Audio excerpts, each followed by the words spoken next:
Today's guest is Tammy Turner. Tammy is one of the most experienced leadership and team coaches in Australia.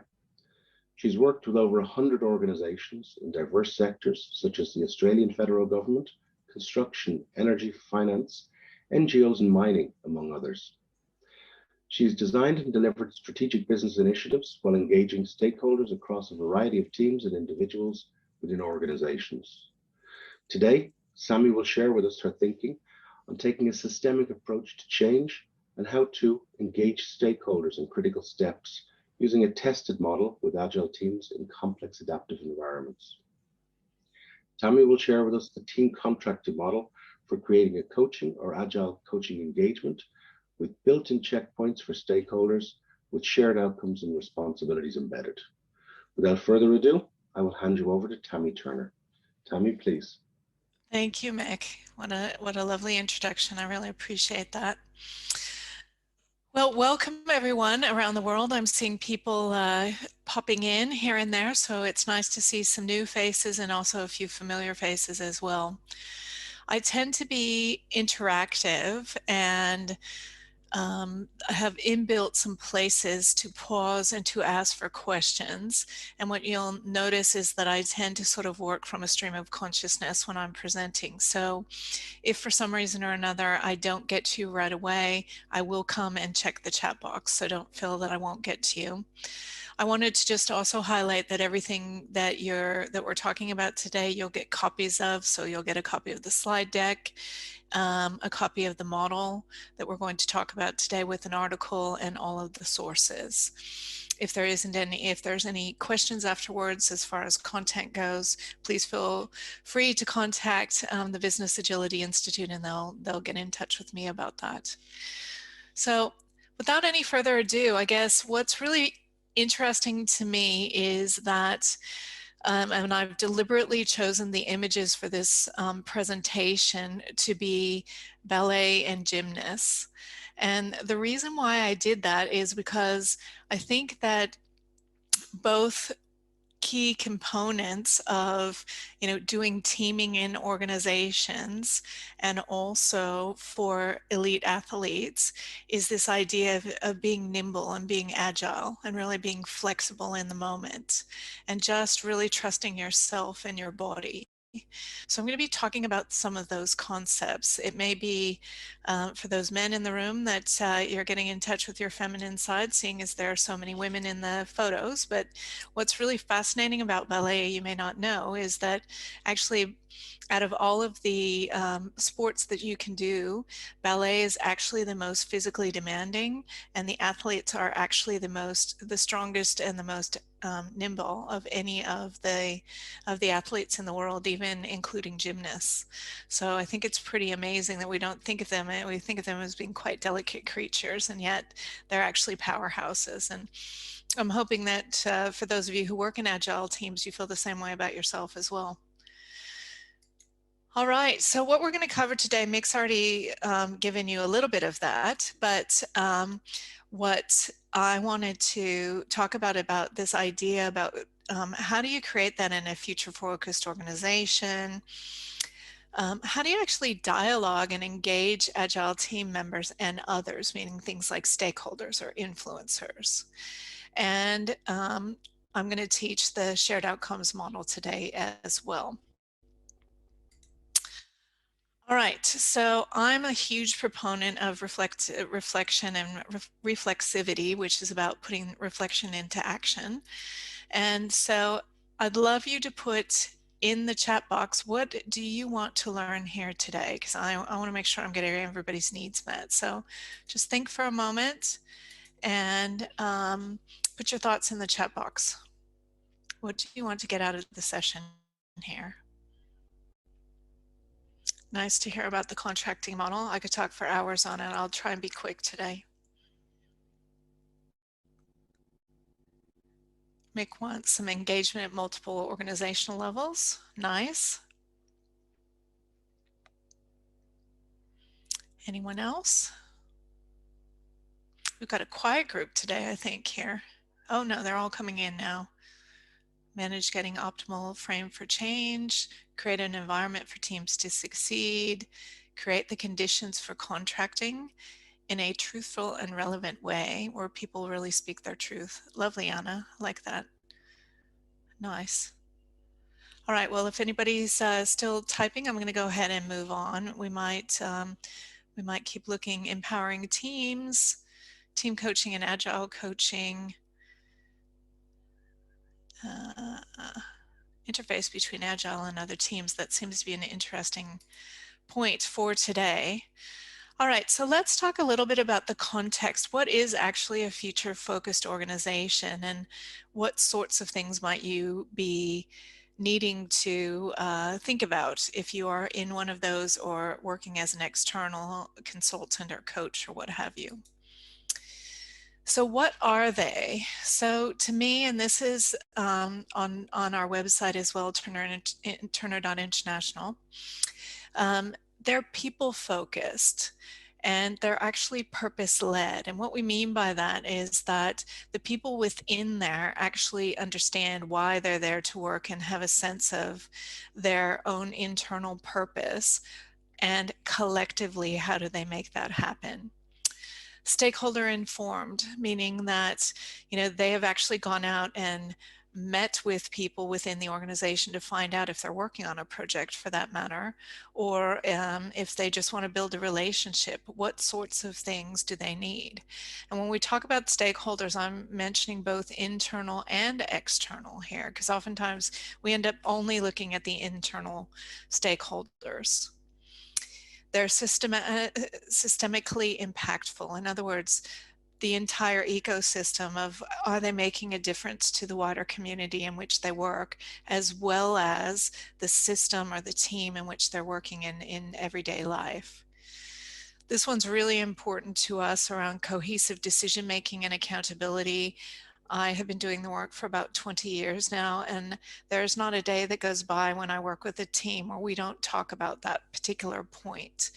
And I think it's really important as well. And the next point around network through teams and shared responsibility. And to me, the big difference is that responsibility is usually multiple people, whereas accountability is only one.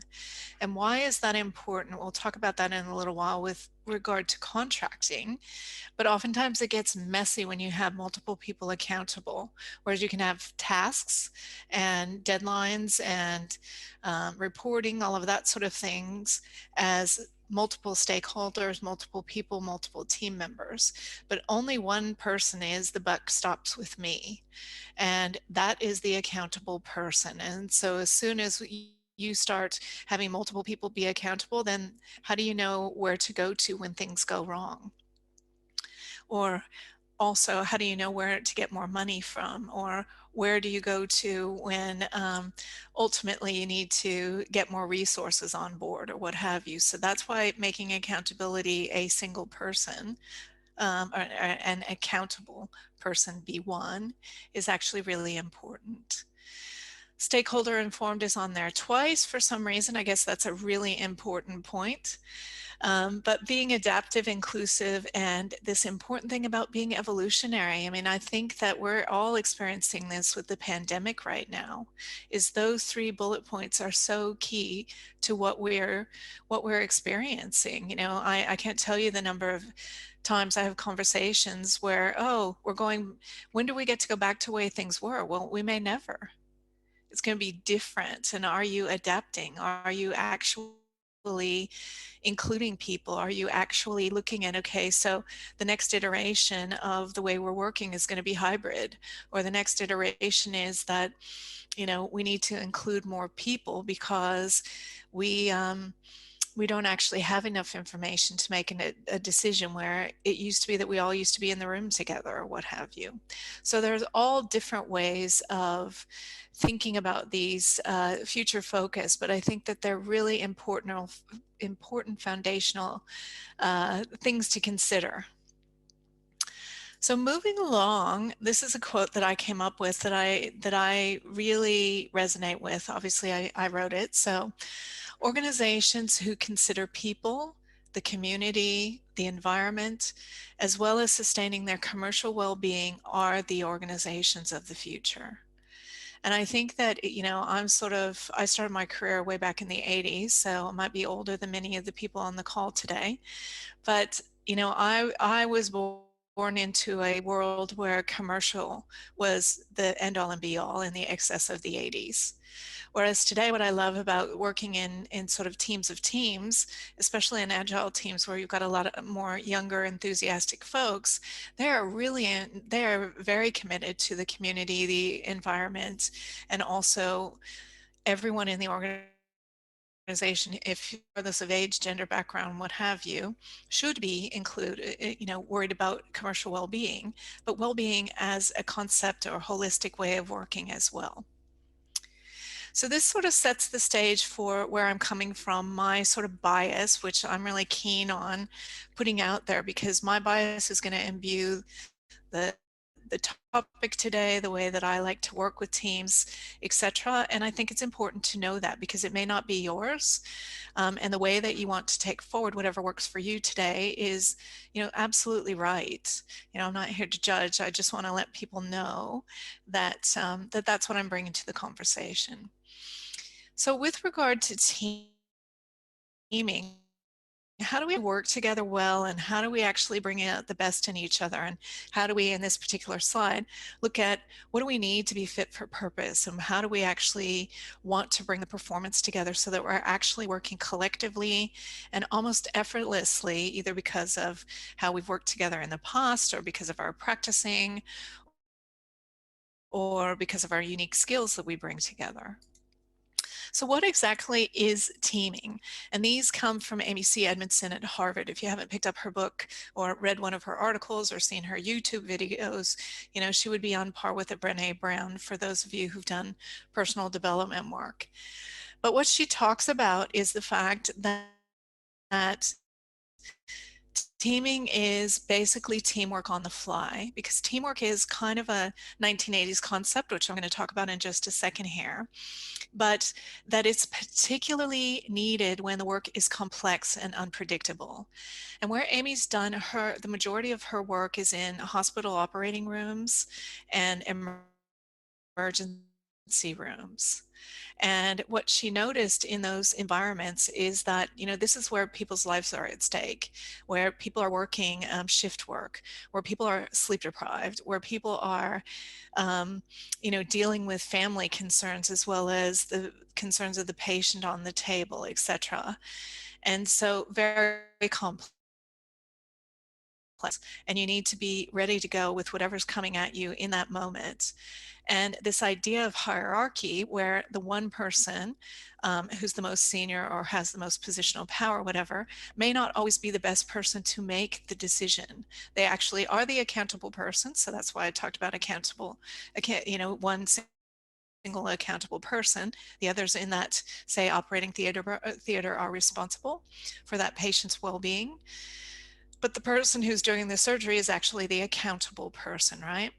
But what she noticed is that those doctors or those surgeons or what have you, EMTs, who were actually getting questioning and using collaborative approaches got a better outcome, had fewer deaths, had fewer people who were suffering as a result of the treatment.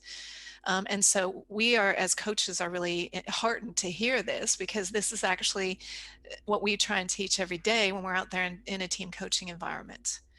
Whereas teamwork, when you compare that, is the collective working of those people working together.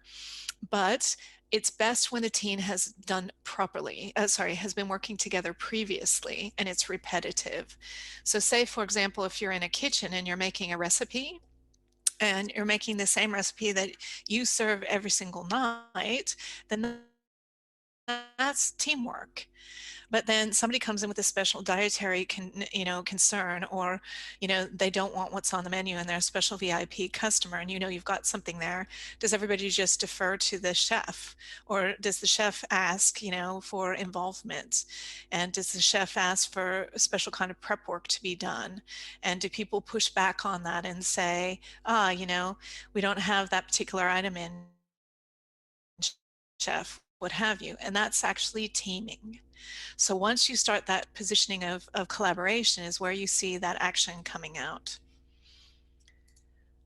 And so why is there a particular need today for that? Why is because particularly, and this came out of a report from Deloitte a couple of years ago, a few years ago now, is that particularly, and we're seeing this now with the pandemic, is that networked organizations or organizations where they're working in diversified or distributed leadership conditions. Certainly in an agile environment, you would hopefully see this because the conditions are changing all the time. And instead of this hierarchical thinking of, oh yeah, at the C level, those are where the decisions are made and then they're cascaded down because they're the experts. What we want to see happening in teaming is that even though they may be in their particular division or in that particular project, they may be the accountable person for that leadership. This is where we actually have the idea that the teams are working collectively. And I just got distracted here by Christophe's excellent point around that Deloitte talks about teams, not teaming. Yeah, you're absolutely right, is that the teaming happens within the team. And so the reason that I put the quote in that way is the fact that the team itself has the choice whether or not they're going to do teamwork or whether or not they're going to team. And I think it's a really important distinction if you think about my example between the, making this special dinner versus, um, just operating as business as usual. So where you would find where teamwork or where decision making without engaging others works really well is when there's a crisis and where there's a small group of people who have to make a decision. And rather than trying to get stakeholders involvement, or you might see really specific stakeholders involvement in crises because they're experts in that particular subject matter. So, and then Lolita's got, so teaming is a result of more team-centric organizations. Could be, but it could also be that that particular project or that particular implementation requires teaming, so people do it naturally. So it doesn't necessarily require the team to do it. It requires the people within that team to be committed to work that way. So what are some of the components of teaming? The first one is psychological safety. And this is Amy's, again, coming from her work. So psychological safety is a belief that one will not be punished or humiliated for speaking up with ideas, questions, concerns, or mistakes. And so the idea here is that I feel safe in being able to, if I'm a team member, I feel safe in sharing that, that somebody is not going to judge me or blame me or what have you within that. Whereas I also need to give that to other people if I'm part of that team. How do I act with respect? How do I get curious? How do I ask useful questions if the person is off track for clarification, etc.? So why it works is that it allows people to focus on their shared goals. It allows people to contribute fully, as opposed to really protecting themselves or worrying about the fact that somebody might judge them or censoring themselves or any of those sorts of behaviors where they're not going to be able to show up fully that they could share and contribute. Another key attribute is contracting, and we're going to talk about this obviously in the model, but just to set us up with the definition that we've come up with my colleagues, Michelle Lucas and Carol Whitaker, which is contracting is a dialogue that establishes and then sustains the relationship. It's important at the beginning of a relationship, and it sets out the initial terms of the engagement. In other words, it creates the contract or an agreement between parties.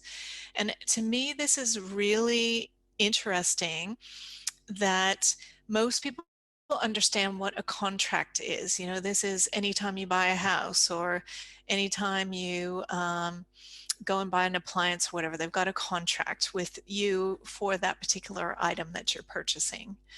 Whereas Most people understand that it's the beginning of the relationship. And same thing if you're getting a renovation done on your house as well. You oftentimes have a contract between you and the tradespeople, or the building contractor. But how often do things go wrong if you're building your house and you have to go back and renegotiate the terms and conditions in which you started on? Or you start digging into the ground and there's something there unexpected, untoward, and then it changes the whole nature of the contract. And so you do it by default, that you go back and have a conversation about it.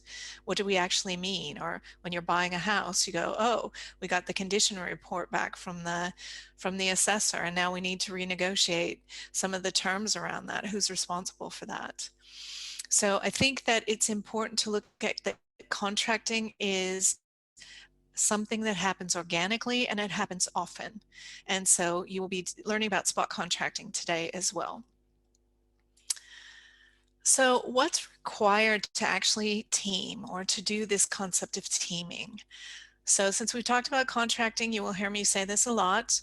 It's about contracting and recontracting and doing it again and again.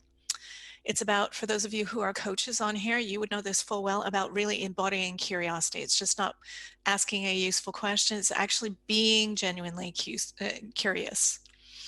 It's about being relational with people and really being compassionate, for example, or really holding your ground if that's what's important in that, for the sake of the relationship. And for those of you who work in agile environments, I see this all the time in working with agile teams. The willingness to be wrong, you guys are masters at this compared to many other places in the organization. So, because why? Because you're oftentimes evidence-based. We got this project that we're doing, or we got this piece of code that we're doing, or we're looking at prototyping something. So you're already starting with the hypothesis in mind and retesting and testing it again. Oh, that didn't work. I thought I was right on this one. Oh, let's look it up, or let's try this one instead. Like we could learn, as other places in the organization could so learn from the agile teams about how to do this well. So working collectively, I also see this in agile teams, which I'm really excited about, how do you leverage diversity? And when we're talking about diversity here, I know as a previous American, oftentimes diversity means race. Here in Australia, it oftentimes means like cultural heritage, or gender. But let's expand that, where we're also looking at diversity of thought, diversity of skills, diversity of fun factor, right? Like, I'm a serious person and I love working with people who bring a bit of humor to the place. Otherwise, we're bogged down in getting things done in tasks. I want to celebrate every now and then. So what diversity does that team actually need? And also about, we've already covered these ones here around psychological safety. Respect is a really interesting one because everyone measures it differently. The way I measure respect might be different, because of generationally, I might want you to address me a certain way, whereas somebody else might not be attuned to that as much. I might also be a person who values contribution from a lot of people, and that shows a sign of respect. Might be that hierarchy is the way that you want respect shown, etc. And I think the last thing that we forget is, what are we actually measuring? And oftentimes these things are measured in numbers, whereas that's important, but actually learning is hard to measure in numbers. Are you actually setting aside time where you're looking, growing together? How are we learning together? How many mistakes have we actually made, and are we celebrating that? Have we actually checked in and done some reflection together on a fortnightly basis, or on a monthly basis, or at the end of a week? And have we had some metrics to actually show that, well, actually we're having more honest conversations, or actually our psychological safety has gone up? And there are some great tools out there for measuring psychological safety. Amy has one on her website. I know my colleague David Clutterbuck yesterday, I don't know what he talked about, but I know he was speaking. He has a tool on measuring psychological safety on teams as well. And there are some other ones on the marketplace. I won't bog us down in tools, because I think the organics of just having the conversations can be far richer, but both are equally valuable. All right, so before we get into dialoguing between Agile teams, the Agile team members and others, I'm going to have a quick look because I saw some chat coming in. So let's see, we've got from a DT, I think that's right. Deloitte talks about how the new age organizations are teams of teams, and if there are teams, teaming has to be for the culture to ensure. I don't know if I understand that question. Okay, so I think how I read that is that, yeah, Deloitte talks a lot about the fact that in networked organizations, which are sort of teams of teams, or organizations who are really committed to having a collaborative culture, then within the team, then how do we do teaming better? And how do we ensure that we get external stakeholders engagement involved? So the way that I read what your comment there is exactly what I'm talking about today as well, is that, in order to team, there needs to be a cultural awareness around that. Maybe not acceptance, but awareness is actually really helpful. But equally, oftentimes what you'll see, and Google did a big study, I might talk about this just momentarily. So Google did a study on what makes the perfect team at Google. And they did a huge research project that was published in the New York Times a couple of years ago. And what they found was that teaming was the #1 thing.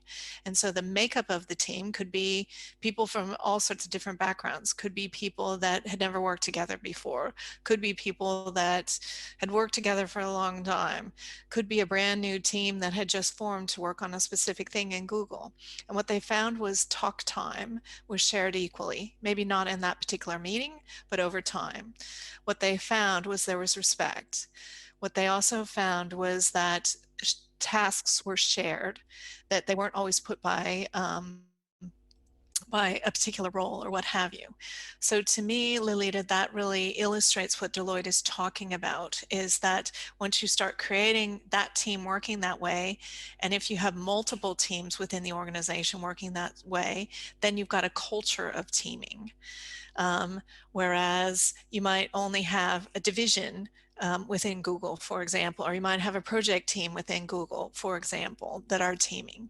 And nothing is right on this. We're still trying to get our heads around, because it's a newer concept, about how we do it. I imagine if you go to Amy's work, where she's working in operating theaters, you're not going to see teaming teams every single day of the week, or even in every moment of the day.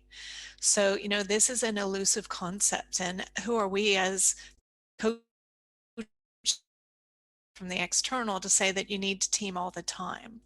It's much more the team saying, okay, we're holding for teaming, and this is best practices, but in this moment, we actually have to do teamwork, for example. Christophe, I don't know PACT, so unfortunately, I cannot comment on that. Ways of working would be a form of contracting, and I think it should say, you work with C-suite groups. They are not teams, and I don't see here what's missing for them to being one. Part of it is a common purpose above individual accountability before what I said. Yeah. Okay. So on that one, I don't want to get into that, Christoph. If we've got time at the end, I will go into that. But the reality is, I agree with you. The fact C-suite is actually a group. And their purpose is to make decisions and get stuff done. But you could also say that about a team as well. So without splitting hairs on what's the difference between in a group, when I work with people, my quick and dirty on this is that does it really matter? The concept of teaming can apply to groups as well. The concept of, that we're talking about what's required about to be able to team is even more important at a C-suite level, even though they're not a team. So let's not get hung up on nomenclatures today and start looking at, how do we help people actually work this way? So team purpose, what is it? Here we go. I just said it. I'm not lying. I talk my talk here. What's the team purpose? To make decisions and get stuff done. And everything else is a how. Like, we go in there as consultants and go, oh, please, I don't like the behavior I'm seeing here. And, oh, the dynamics and, oh, the discussions or the level of communication is so poor, et cetera, et cetera. And notice I'm putting my hand on my heart for emphasis. Why? Because we see it and that's what we love. Whereas the reality is that I've seen teams get stuff done and make great decisions who have very low respect for each other, or who might have difficulties in having high psychological safety at every single moment of that meeting, but overall have high psychological safety. So please, if you are not already and you're working with teams, get a supervisor, notice what your judgments are, notice what your biases are so that you can help them on getting things done and decisions, as opposed to what's your how. So I'm going to turn over to the chat box here, but I'd love to hear, I'm going to read a question or a comment that's there, but what's required in your organization to team and to dialogue better with others? Or if you're an external team coach, what's required from what you've seen for organizations to team and dialogue better with others? Um, so for Adita, I do not ask or get myself mired in if they're a team or if I focus on the teaming aspects, regardless if they're a team or a group. So what's required in the organization to team? Clarifying expectations, says Neil. Absolutely. Timmy, good morning. Surya this side. Oh, sorry, it would be afternoon for you. This is Surya from India. So I think one of the major, areas where it could be of significance is, which also was referred by you, was to internalize the biases which you have, like either it's a team bias which we have, and sometimes while communicating within and external as well, with others which we're referring to, it could be one of the most critical aspects of getting things done, and getting them out of the door. So I think, along with the expectations, setting up the expectations, internalizing those biases, I would say makes that game whole a lot of difference, I must say. Yeah, that's right. Is that I think that when we introduce bias into the team, then, that changes the system, doesn't it? I mean, just by us being there changes the system. So really our job as team coaches or team leaders, if you're part of an agile team and heading up an agile team, is about really looking at, so what's required and how do I stay as neutral as possible if I've got a bias in there, naming it, that sort of thing. Is that helpful?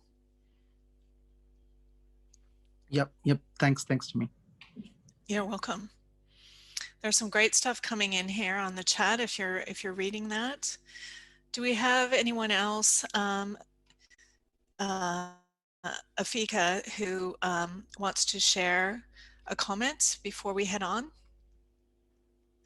There are no hands up in the participants side, but I see Christoph has mentioned here systemic approach to avoid putting blame on people and considering context, which is pretty great.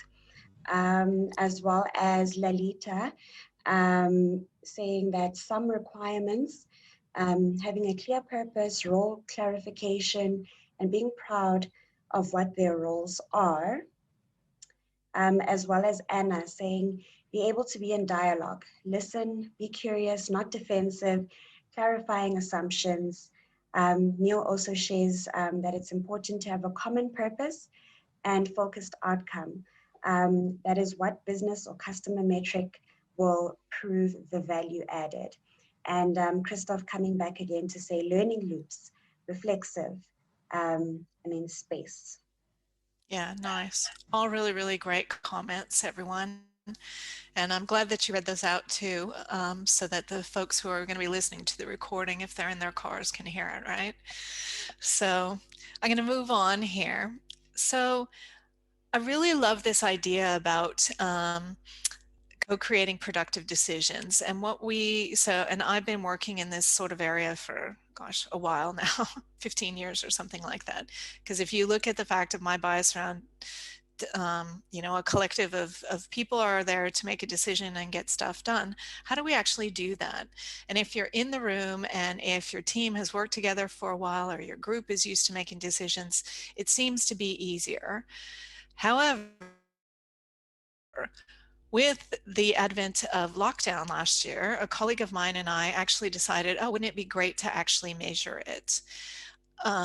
And I didn't want to inundate people with information. So if you do want to get the full report, we've given you the link on the slide deck there.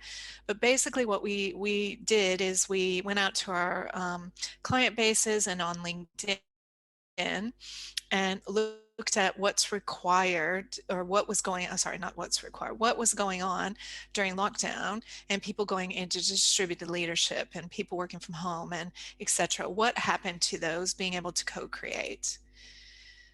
And what we found was that since the start of the crisis, we have felt pressured to make decisions without the full understanding of the risks, consequences, and or without enough information. So 43% of survey respondents disagreed. However, 52% agreed that the organization became more hierarchical. Since the start of the crisis, there has been a greater tendency to defer decisions to the most influential or senior leader. And that there was lack of stakeholder input. People overall thought that they were making more and better decisions than pre-pandemic. However, they were making these decisions without outside input, and outside we meant their both external and internal stakeholders.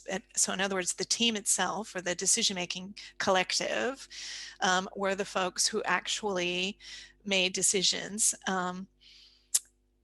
made the decisions internally themselves without consulting anybody else. Why? Because the organization had gone hierarchical, and under stress and under pressure in crises, it's natural for human beings to go, okay, I'm going to control, or I'm going to take out the fear to things I can control. And so you're less likely to go out and gather data. You're less likely to go and get stakeholder input, etc. So the reason that I put all of those things together is to sort of set the scene about how then are we going to work together for the future? Because I have a hypothesis that we may be working like the way that we are for at least until the end of this year, if not well into 2022. So then how do we support each other if we're inside of an organization, or if we're external consultants, coaches, team coaches, what have you? What's required to actually help people in working together? So the major obstacle to organizational growth is managers' inability to change their attitudes and behavior as rapidly as their organizations require. So this was 1954. If you can't see that, it's hard to read with the black on the background there, by Peter Drucker. And I put this in there as because I laugh every time I read this, because people, if you could raise your hands right now, how many people actually have seen this before? Today, or last week, or in the last quarter? Like, this is a perennial problem so many years later, isn't it? And I see a few heads shaking around and some thumbs up and so on. Like, this is still going on today. So isn't it amazing that we think that we're so much more involved, but yet some things still stay the same? So what do we mean by engaging stakeholders? And this is a request that came in the chat earlier today as well, where we might spend a bit of time on this, is that Okay, I'm just pausing for a second. Can you hear me okay, Mick? Because I got an error message. There are some dropouts, Tammy, in the speech, but it seems to catch up. So we're not losing stuff. It's just a little delay sometimes in words. Okay, cool. So do interrupt if there is interference, please. Maybe if you turn video off for a while, it might help us. Okay, awesome. Thank you. I will do. Oh, and isn't that interesting? I'm wearing the same shirt. Who would have known? It's a recent photo, though, and recent shirt. So isn't that awesome? All right. So with stakeholders, what we're talking about there, and it should be stakeholders and influencers. I've talked to a number of different folks in the team coaching world, and we're seeing more and more the need to get influencers just as much as stakeholders. And how we differentiate that, a stakeholder is somebody who actually has needed buy-in and or resources and or money and or is an accountable party, is the accountable party, the client sponsor, what have you, within the project or within the initiative or whatever it is, decision. Whereas an influencer might also be an interested party, but they can sabotage. Or they are also an influencer here is also somebody who is an important voice and contributor to the result of that project, initiative, or decision, or whatever it is, and is not being heard. Or they will actually have some valuable input, but are not being consulted for whatever reason. So when I go in and work with teams, I talk a lot about, what Peter Hawkins calls the, help me out here, Barbara, I think it's the 11th fairy. I can't remember the number in this moment in time, but I know Barbara Walsh. Yeah, Tammy, it's the 13th fairy. 13th fairy, thank you very much. I appreciate it. And what would you say, since you're live here? Help me out here. Why don't you give a soundbite about the 13th fairy? It's nice to have people have a break, and I can have a sip of water then. Thanks. Yeah, so the 13th fairy is actually metaphorically picked up from the Sleeping Beauty fairy tale, where the fairy that was not invited was the one who cursed. So in terms of the stakeholders, the 13th fairy is a stakeholder that's possibly completely missed. And one of the reference points is excellent. The BP, thank you very much. The BP oil spill, where they didn't take into account the East Coast fishermen. And that had an impact. Yeah, and how much money did they lose on that one, hey? I don't remember the numbers, but it was some... Yeah, I don't either, but that's being a bit rhetorical. Yeah. Thank you so much for playing in on the fly there. I appreciate it. So these are the questions I actually would ask, and I give them, please give them to teams, what have you. And there are heaps more. These are just starters. But the thing that I wanted to point out is notice how simple they are.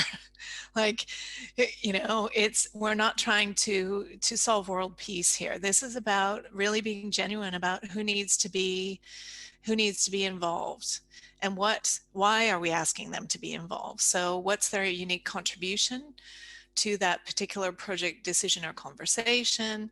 And those acronyms stand for what's in it for them and what's in it for us.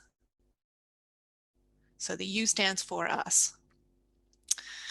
And what do they need to work with us? So oftentimes it's more about what do we need from them, whereas sometimes we need to also uncover about what do they need to work with us, because we want to build a relationship, a relational way of working here. And oftentimes, like I hear, especially because I work with executive teams pretty regularly, is that, are the executives actually needed on this particular decision? They get involved in stuff that probably is too low lying because there's fear. So are you addressing the fear within that level of the team? Or is it that particular executive is a bully and they actually need individual coaching, for example?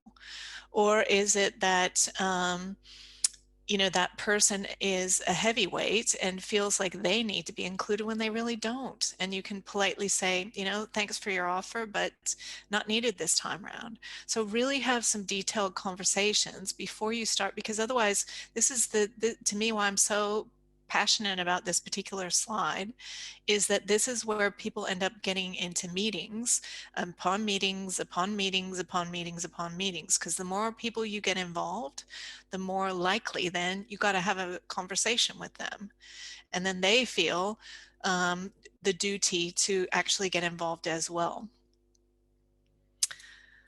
All right, so as I was talking about, dialogue leads straight into this, right? And so what we want to do is to engage those stakeholders, the team members and colleagues as appropriate. We want to reflect on what we're doing, and we want them to reflect with us if they're an important influencer or stakeholder. We need to adapt as we're going along, as we find out more information.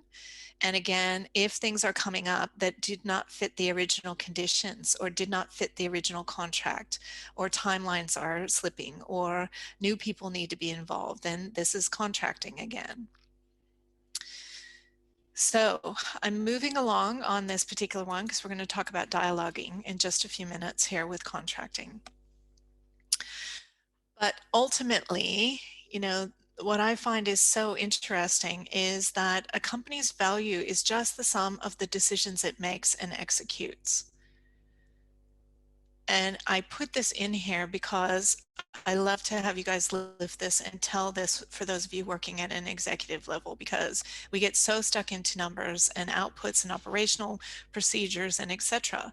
But actually at an agile level in particular, an agile team level in particular, or at a senior leadership level, or in a subcommittee level, or with a board level subcommittee even, you know, we're looking at making decisions and what is the impact and who needs to get involved, and we complicate it. So numbers are important, but so is the dialogue, and how are we making those decisions well. So contracting, what is it and how do we do it? I do not see any new comments or questions, so I'm going to keep going here in the interest of time, and then we have time at the end for some questions. So this is the definition I'd already read out previously. It's just a quick reminder about what we're talking about here. Just allow people a moment to scan. So in contracting, what questions do you typically ask? For those of you who have done contracting before, just pop those into the chat box, and then I'm going to keep going. But what contracting questions do you typically ask? Put those in the chat box, please. And then I'm going to allow you to have a look at, this is the shared outcomes model that we're going to work through here. And the features of it are looking at the line, looking at the behaviors that are below the line, which in this case are excuses, blame, denial, and avoidance, looking at the qualities that you may need to have and embody in order to get above the line, which in this case are curiosity, compassion, courage, and mindfulness, to have shared understanding. And then you've got the shared outcomes box and accountability and responsibility. So those are the various features of that. I do not see anything going into the chat box. So shall I keep going? No one's sharing their contracting maybe questions. We could ask, there's one come in there now, but maybe people would like to actually ask the question directly. Okay, great. Maybe more comfortable, maybe. Barbara Walsh, do you want to come off of mute and share your questions? So happy to come off mute. I'm not going to come off video. You know why. Thank you. So yeah. So in contracting, what is the situation now? You know, what's happening now? What is the work required? Where would you want it to be? What's getting in the way? And you'd also bring in your terms of engagement. So what is required of whom? That's a few ideas. I'm sure other people have got some. Absolutely. Thank you. Who else? I see Adita. You've asked a lot of questions. Adita, what would you ask? And Christoph, I'm going to call on you next. Tammy, I'm still thinking. Sorry, you'll have to give me a moment. Okay, Christoph.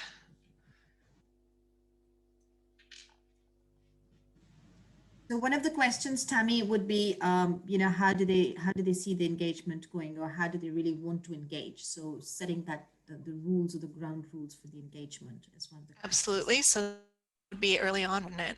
Great question. And Christoph?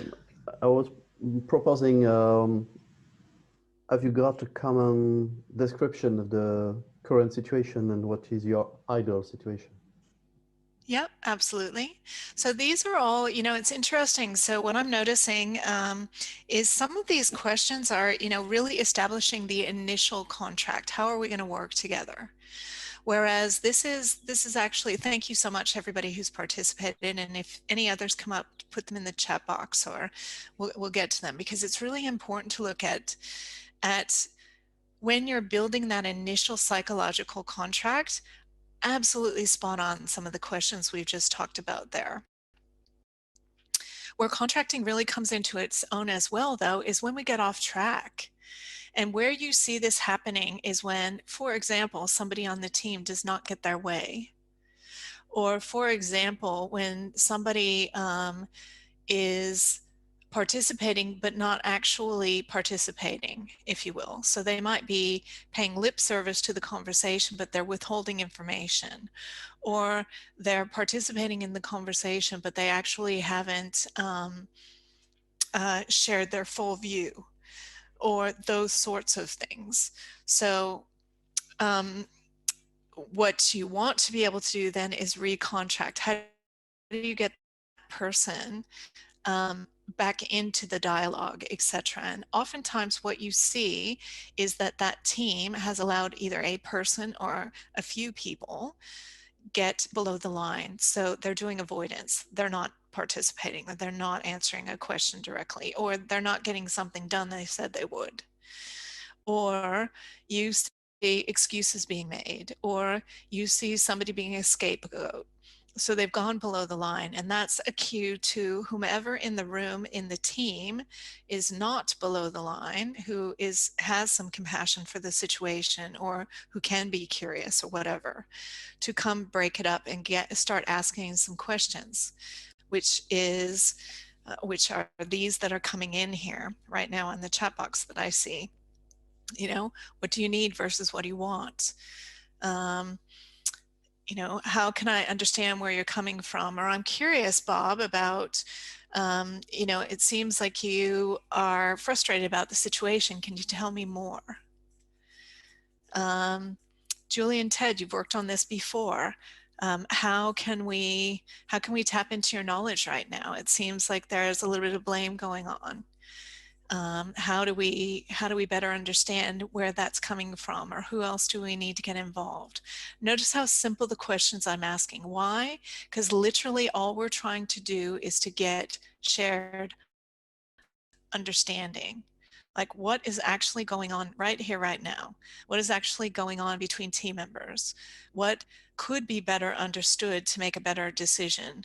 What could be better understood in order for all of us to think better, or to communicate better, or what have you? And what you'll find is that there's a trickle effect. The more people who start getting curious, or the more people who have courage to stay in a difficult conversation, people will start coming above the line, and then the dialogue will start getting richer in the room. Whereas what you oftentimes see is that people go into things and go shared outcome right away. Well, we need to make a decision. Let's catalyze around that. Or we're almost at meeting time. Let's have a conversation between so and so and so and so. And you never get the shared understanding. Whereas actually that's the most important thing about contracting, is that if you don't understand where the decision making was coming from in the first place, or if you didn't have shared understanding about the implications of that decision, or if you don't excuse me, have a shared understanding about what work, that a project team might be working 24 hours a day, then the outcome is going to be crap. And this is where we end up as external consultants getting work. Why? Because they didn't define what those shared understanding of it was. They've gone to shared outcome too soon. Or conversely, we come in at, oh yeah, the shared outcome has been made, accountability and responsibility has been assigned to various people, and we have to go back to understanding what was the shared understanding. So what I have gotten in sharing this model with companies over the years, and I actually give this model and teach this model to teams and groups, and then they go and use it with other teams and groups within the organization as well. So please feel free to pass this along. And what they find is that, we haven't got shared understanding. What do we need to do here? Or, yeah, we need to come around to shared outcome. We've explored the shared understanding enough, and we know we can come back to it if we don't. So you can go back up and down in the model, but the important point is on this is that to notice when there's energy in the room where people have gone below the line, come back up to shared understanding. Or people are at loggerheads at shared outcome, and they're having difficulty getting shared responsibilities or assigning tasks or whatever it is. They probably don't have a shared understanding. So go back down the ladder. So it's an organic, movable sort of a model. So that's how the model works. So I'm curious, we're not going to do a breakout room today because with the number of participants, I think it's lovely to hear people's voices and talk about this openly. So how could you use the shared outcomes model, or do people have questions about the shared outcomes model before we start looking at that, or both? I'd love to hear from some people. I've got to take a drink of water here. Priya, thanks for joining us. I have a question, in fact. Is this Mick? Because I yes, can't. Mick. Yeah. Sorry. Yeah. I work in an organization which is an IT organization. I work as an Agile Coach, an internal one. And what I'm seeing is that the teams they came from project backgrounds. So they're very good with responsibility and accountability. Those things are defined. It's just nobody's quite sure how they got there. So while teams are accountable and responsible for things, yep. how those individual teams are supposed to work together to get to those accountabilities and responsibilities is completely missing. Mm. And so when you look at the model then, Mick, how might you be able to employ that then? Well, I'm looking at definitely there's a lot of excuses as to why people are not responsible or accountable, even though it's written down as being. So the assumption exactly. is, so it's taken us. So they go straight down to excuses or blame or whatever. Yeah, exactly. Denial is there, avoidance is there. And in fact, I put a comment in there earlier about working as a group or a team. I see a kind of middle layer, a kind of management layer, who consider themselves to be a group but not a team. So they're not sharing any of the understanding, but they expect the accountability and responsibility at the individual level at the end. It's a very kind of exactly place to look. Yeah, that's right. And that's why, I mean, obviously it's my model, so I'm passionate and biased around it. But, that's why to me, like I spend so much time in shared understanding, or you bounce in between shared outcome and shared understanding throughout a meeting. And it's live, people will go, oh, like, I don't want that responsibility. Yep. Okay, so getting people to that meeting is actually there was a lot of denial and avoidance around that. So. Oh, I see. So it becomes even before they walk in the room then. Mm-hmm. So it was interesting. And it's interesting for me because I'm part of that little problem as well. I want the team to recognize team status, but part of the team wants to recognize only a group status. So it's interesting. So yeah. we went for an external coach on that one. Oh, nice. Well, it's good to see that you're helping the industry out, Mick. Yeah, thank you. We seem to have a So, question from Neil in Neil, the chat. nice. Neil, would you like to come off of mute, please? Love to hear your voice live. Hi, good morning, everybody.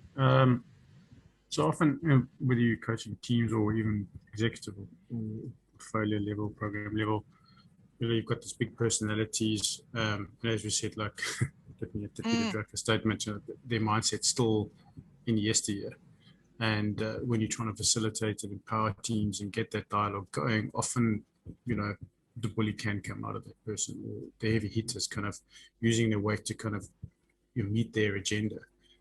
Are there any key questions or statements that you use in those situations to help to tone it down and refocus the session that you can share with us in terms of how you apply this model? Well, I don't know if I would apply this model right away, because that to me has to do with group dynamics.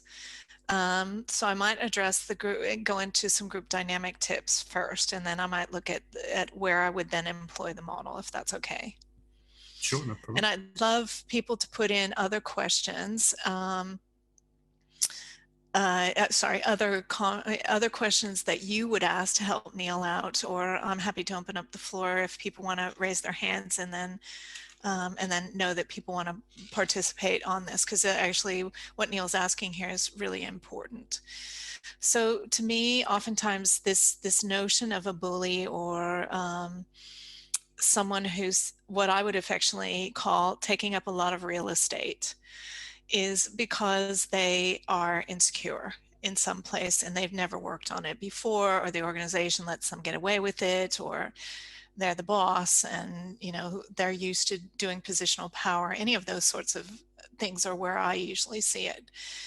So contracting, the skill of contracting comes into play, but maybe not the model, right?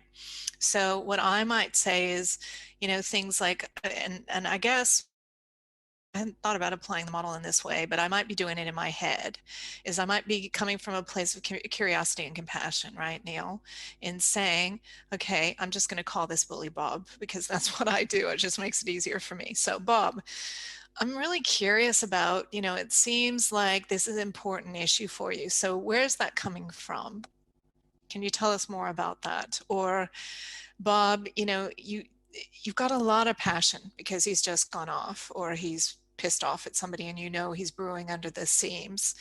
It seems like you've got a lot of passion here around this. Are you okay to just take a couple of breaths and let the rest of us talk about it for a while, or do you need to participate right away? Like, what's going on there? So, or if I've got a good relationship with Bob and Bob's been talking a lot, I might say something like, Bob, mate, you're taking up a lot of real estate here. Is this relevant?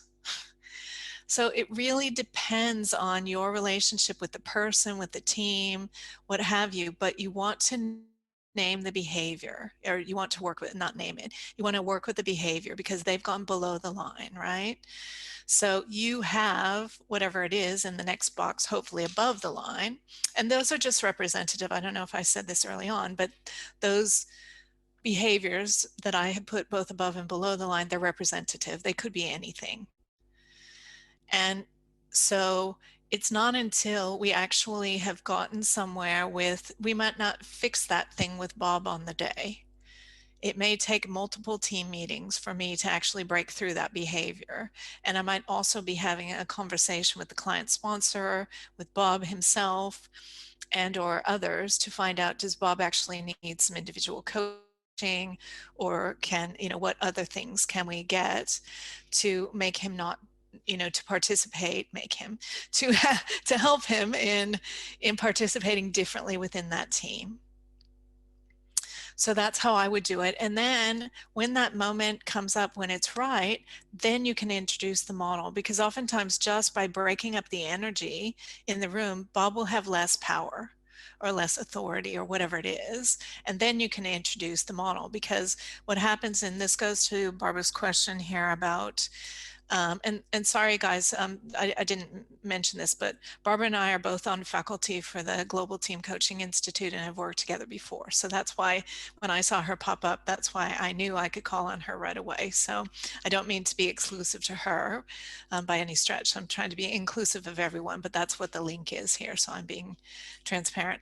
So she's asked a question here about where psychological safety sits, and it actually links to what we're talking about right here. So lovely question or comment is that, you know, bear in mind that, and it's not in this particular slide deck, but I just published an article with one of my other colleagues from the GTCI, Colin Murphy, and we talk about the difference between trust versus psychological safety. And it's actually an important nuance because trust is a one-to-one construct. So I can actually control how I manage myself, and if there are any issues with with one other person, then it's easier to put more money into the emotional bank account, we would say. And I can also monitor and gauge my behavior and how I'm landing with one other person. And if things go sideways, then hopefully you can contract and get things off. But if my colleague and I, for example, are in a team together and things are not going well, then the rest of the team can still continue to operate even though the two of us are not getting along well. We can still make decisions collectively. We can still get things done collectively. And so that is psychological safety, is that the beauty of psychological safety is that it resides within the collective. And there's some sort of magical tipping point where it's a healthy psychological safety and we are all in this together sort of thinking. So when you are working with this shared outcomes model, it's great because once you break that behavior with Bob, for example, you know, going back to the example I just used, then you've got more collective psychological safety that's going to help you get the shared outcome. And you need to remind yourself that you can help and feel more solid because you've got the group or the team or the collective awareness with everybody to be able to do that. So I know we're kind of nearing time here. There's a couple of comments in the chat box. I want to keep going here. And just make sure that we haven't missed anything before we have to do a wrap. And I would like to hear what people learned today. So how am I going on time here? I think we've got about 5 minutes or less. 4 minutes, 3 minutes left. So thank you. So I kind of guessed. So what other comments or questions do people have? And Mick, if there aren't any, I might call on you to wrap your thinking for your team you just talked about. So I'm just putting it out there, like if you could tell us, like you know, thinking of your own team, how things have shifted for you, that might be useful for people as an application for learning. Yep, absolutely, Tammy. For me, I'm looking at this team kind of that I'm actually a part of. So I'm kind of trying to both stand outside it and look in, but I'm also actually part of that team. And I'm looking at the model as kind of something to help me understand some of the behaviors where, especially below the line stuff, there's a lot of stuff going on there. But there's also understood outcomes as in accountability and responsibility. So people in the team are not seeing this part in the middle at all. They're not seeing anything of this in the middle. So what it gives me is an opportunity to look at what strategies I can create to get us a little bit above the line and start to fill the gap between the already assumed outcomes and where we actually are as a team. I'm conscious that because I'm looking at it from the inside as well, that I am a part of that. So I need to be careful what assumptions I'm making there as well and what below the line behaviors I have. So I need to have that kind of honest conversation with myself as well to ensure that I'm not holding us there in any way, but I'm actually going to help us hopefully strategically think about it, how we can start to move above the line. So it's an interesting place for me to see. Nice. And even though you're internal to the team, Mick, you know, I would put this out there for those of you who are external to the team. Once you start working with the team, you also are, you've got one foot in, one foot out. So continue to look for those assumptions and biases, etc. Perfect. Is there anybody else who would like to share their learning before I do a plug for what we're teaching here? There were a couple of comments there. One is looking, anyone else? Anna is looking for the name of the article that you wrote, where you make the difference between trust and psychological safety, and where to find it. Okay, I can send that to you, Mick. Perfect. But it's called The Importance of Psychological Safety in Teams. Cool. And we literally just published it, I think, 3 weeks ago or something like that. So it's hot off the press. Off the press, perfect. And I can share that on. So I think maybe you can take the time to do the plug. Thank you. Thank you very much. So we have this unique opportunity that we've got 3 of us. Craig McKenzie is based in Hong Kong. He's another faculty member of the GTCI. And David Clutterbuck and myself are all doing a virtual team coach training program, which commences on the 23rd of March. And it's Tuesdays and Wednesdays, March and April, from 4 to 7 p.m. on Sydney. And I'm really happy. I know that lots of people are struggling right now. So although early bird pricing ends today, if you, or ends yesterday actually, whatever day it is, I can't remember what day of the week it is, but it's expired, suffice it to say. But I knew that I was speaking on here, and if you email me with a request, I will extend the early bird price for anybody who would like to do that. Or we also have an option if you want to pay in installments that I can't give you both early bird and full price, but I'm happy to take either of those options from you. But this is basically what you will get as a result of this is the foundations of how to work with a team, some tools and techniques. David particularly has a tool called Peril, which has a diagnostic on it for teams. You will learn how to use that psychological safety tool that he's got as well in this program. And you also will have the opportunity to look at getting some feedback and working live with the people in the program itself and work through a case study. So we've gotten great feedback around it, and looking forward to anybody who is interested in attending. Again, I didn't give the report to you on decision making. Go to the website, which is there, turner.international. Thank you, Mick, for putting it there again, and I will quit talking. And I think I'm right on time. How good is that? Very good. Tammy, thanks so much for joining us today. To our audience, thank you very much for coming today. If anyone wants to share the chat, there is a little 3 buttons down at the bottom right of your screen where you can select more and save chat. It will save everything that's in there so you don't lose any of the valuable comments. Thanks very much for today. Remember, the conference, the Business Agility Global Conference, is on March 22nd to 24th with very reasonably priced tickets as well. So we'd love to see you there as well. Tammy, again, thank you for today. And I wish you a pleasure evening in Australia. And everybody else, good afternoon, good evening, or good night, wherever you are. Thank you very much, and we'll see you soon.